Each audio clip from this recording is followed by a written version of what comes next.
Hi, everyone. I hope your week's going well. My name is John, and as you know, every Tuesday I try to bring you a book review on this channel of something that I finished in the past couple of weeks, whether it's literary fiction, history, philosophy, art. I read a pretty diverse list of things, and it wasn't this past week. This past week I wrote the review, but I read it a few weeks ago. This is a novel by someone, as I'll explain in the body of my review, someone sort of forgotten as far as English language translations or literature goes. You may not be familiar with his name unless you're actually a reader of German, where I think he remains much more popular than he is in English.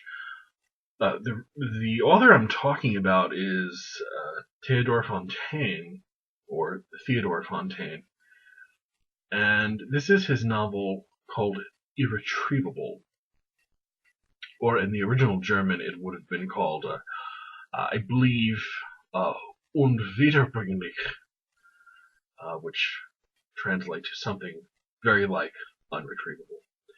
And I also wanted to call attention to the really beautifully chosen portrait. It's not a portrait; it's a painting. On the cover, it's actually by a Danish painter by the name of Wilhelm Hammershøi, who painted at the very end of the 19th and early 20th centuries. And if you're curious, go ahead and look him up on Google or Wikipedia. His last name is spelled Hammershøi, pronounced Hammershøi in Danish. And his work is it's usually men or women in a very domestic setting, a library or a kitchen or a reading room or something like that, with very spare furniture and sort of bare, disconsolate looks on their faces. It's very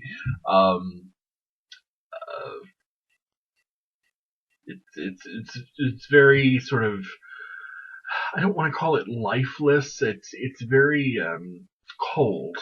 A lot of his work feels very cold, and I'm sure that was intended. But it's a beautifully chosen painting for the novel. I hope, as I'll go into the body of the review, like I said. Theodor Fontane lived from 1819 to 1898. And he's, like I said, a largely forgotten writer in the Anglophone world, despite his reputation as being one of the first writers to truly work in the heavily psychological realist tradition of his craft. His novels are known for letting the reader enter the mind of his novel's characters, which is really a new approach that hadn't been introduced with I guess you could call it the bourgeoisification of the novel in the previous century, in the 1700s. And this, combined with his keen psychological insight, allowed him to claim writers as diverse as Émile Zola, Henri de Balzac, and Flaubert as some of his acolytes.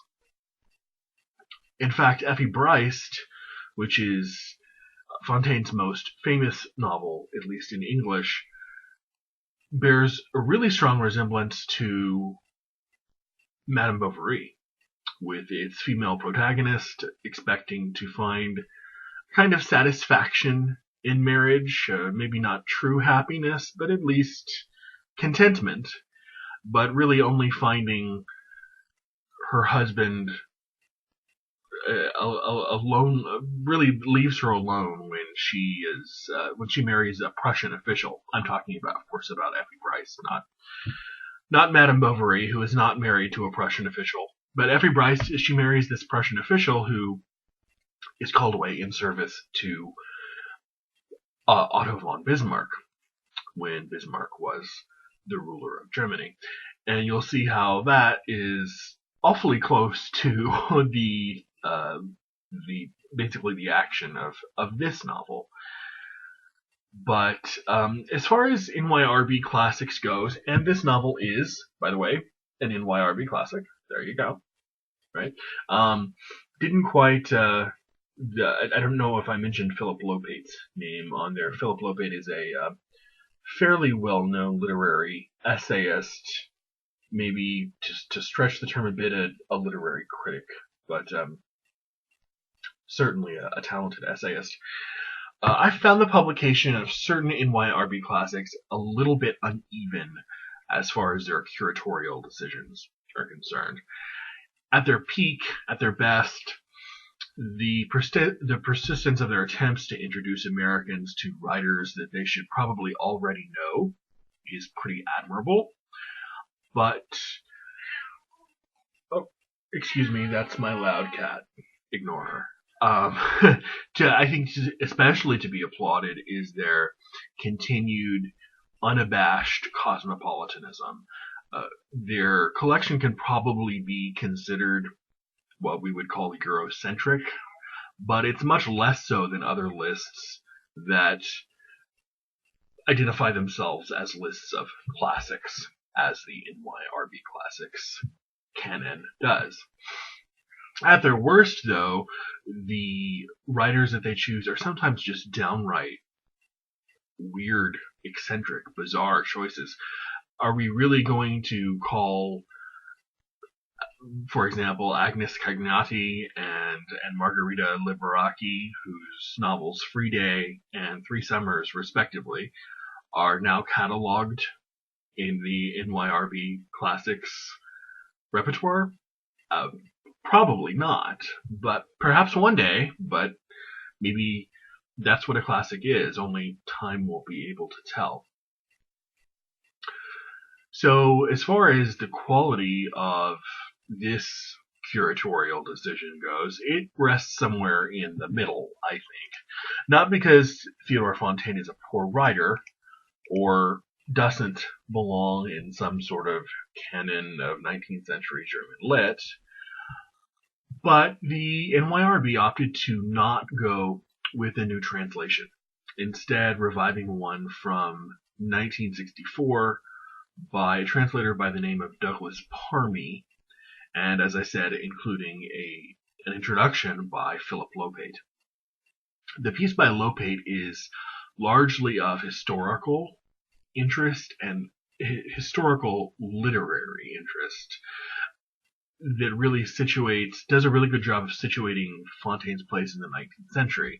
Unfortunately, it provides little critical apparatus for appreciating the historical background of the novel itself and the historical events that take place therein. By which I'm sort of trying to say that I think a lot of people could have used a bit of background in what exactly was going on during the German-Danish War, which is the war that is really bubbling in the background of everything that's going on in this novel. I don't think many people would be able to tell you what was going on during the German-Danish War, what set it off, how it was resolved, etc. Its major battles. So, as evidenced, as I hinted at above, as evidenced by the plots of both Effie Briest and Und Wiederbringlich, which they've translated here as Irretrievable, show, Fontane was really obsessed with the psychological implications and problems with marriage. Marriage being something that he inevitably seemed to be problematic. This book it's really set on the eve of the German-Danish War. It is the story of a marriage between a man who is a count. His name is Helmut Holk, and his wife Christine Arne. And even though Helmut's personality is freewheeling, open, liberal, warm, funny, and Christine's is really the exact opposite. It is religious, dogmatic, cold, sententious, moralizing, they somehow manage to flourish together in their marriage. And they have 2 children. But eventually, they start to hit some rough spots when, because the region of Germany in which they live, which is called Schleswig-Holstein, is still under Danish rule as of this part of the German-Danish War, the Count is called away on some diplomatic business to visit the Danish princess in Copenhagen. So, just as Effie Bryce's husband was called away to go be Bismarck's sort of eminence grise, here we have someone else being called away on a diplomatic mission to attend to business and leaving the spouse, the wife, in both cases, at home. It's during this time at home that Christine eventually realizes that their marriage is slowly falling apart. He's here, by the way, for several months. This is not a 2 or 3 or 4 day trip. You didn't really do that in the middle of the 19th century. This was a trip that was, I'm not sure it ever really says in the novel, but it was months long. You know, when you pack up to go overseas, you spend months there. Despite the Count's blue blood and the fact that he's married an ice queen, basically, he still manages to have a tremendous amount of naivete when it comes to romantic entanglements. While abroad, he starts to flirt and develop feelings for Ebba, who is one of the ladies in waiting for the Danish princess. And when she reciprocates with flirting in kind, he assumes that the interest is mutual. But flirtation is obviously changed from the time the Count was looking for a wife, and Ebba lets him know that she has been basically just using him as her personal plaything to flirt with, and basically leading him on, which ends up upturning Helmut's life in more ways than he possibly could have imagined. The themes here are pretty gruel thin, even for the conventional 19th century marriage plot novel. Infidelity, the inability to attain human perfection, fickleness, mostly, especially the romantic fickleness of men, and the awkward situations that arise when marriage develops out of a means to gain social advantage or prominence, instead of 2 people who have truly been brought together by romantic affinities for one another. I can't help but think that the commission of another translation would have perhaps aided the overall reading experience here and added to it. For those of you who are familiar with my reviews and watch them and enjoy them, I hope, sometimes I express a little bit of worry about the fidelity, you see what I did there, fidelity, of translations into English. Most of the time, translations never really feel like a problem to me, so the issue sort of falls into the backdrop. But whenever the reading experience is less than pleasurable, I can't help but think that the translations would be at least particularly to blame.